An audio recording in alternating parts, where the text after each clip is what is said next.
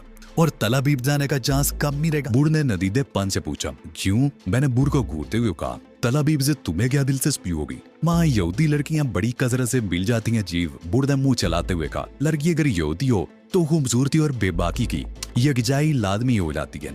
आदम और तला हैरत से बूढ़ की बातें सुन रहे थे। उनके सामने बूढ़ ने मुझसे पहली बार इस तरह बात की थी। हम यहूदियों के खिलाफ काम कर रहे हैं मिस्टर बूढ़, तला ने कहा। अगर हम इस अंदाज से सोचने लगे तो कहीं के नहीं रहेंगे। बूढ़ किसी और के नजरिए के लिए काम नहीं करता मिस्टर, बूढ़ ने अकड़ कर कहा। बूढ़ का अपना एक नजरिया है।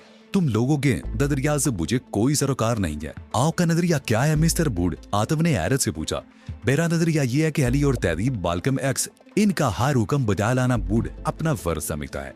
इन दोनों में से मुझे कोई कहेगा कि आतफ और तला को मार दो तो मैं ये देखे बगैर उन्हें शूर कर दूंगा कि वो किस रंग को नस्ल या मजहब से ताल्लुक रखते हैं। आप तो बड़े अजीब आदमी है मिस्टर बूढ़, तरह बूढ़ बुढ़ाया।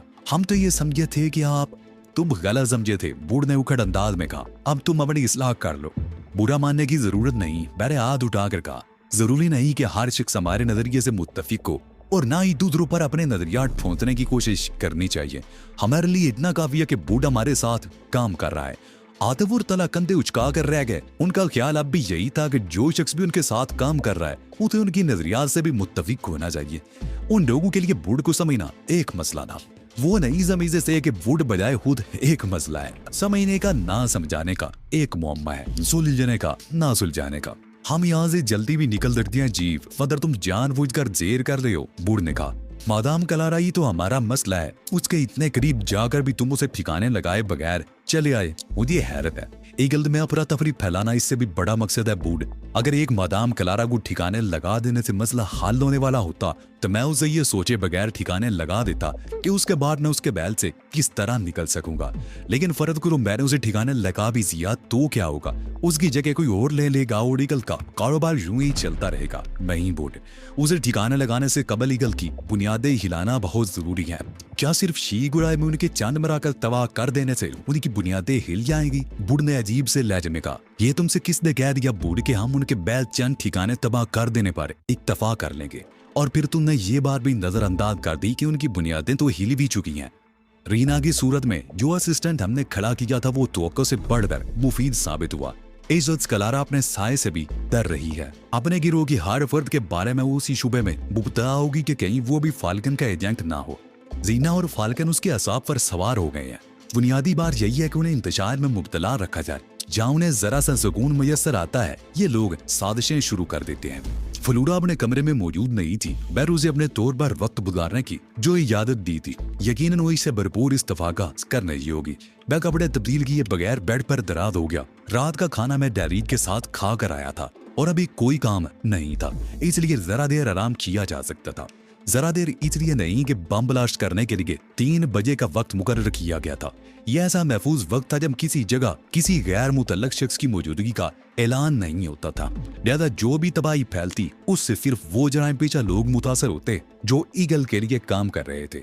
उन लोगों में ज्यादातर तादाद मुकामी मुजरमों की थी। ईगल के असल गुर्गे यहूदुल नस्ल बैं के बंद किए बेड पर लेटा रहा। यहूदियों की रेशा दुरानियां रोज बरोज बढ़ती चली जा रही थी। मुतअद्दिद शूनी तंजीमें पूरी दुनिया में सरगर्म अमल थी और उन सब का नजरिया एक ही था।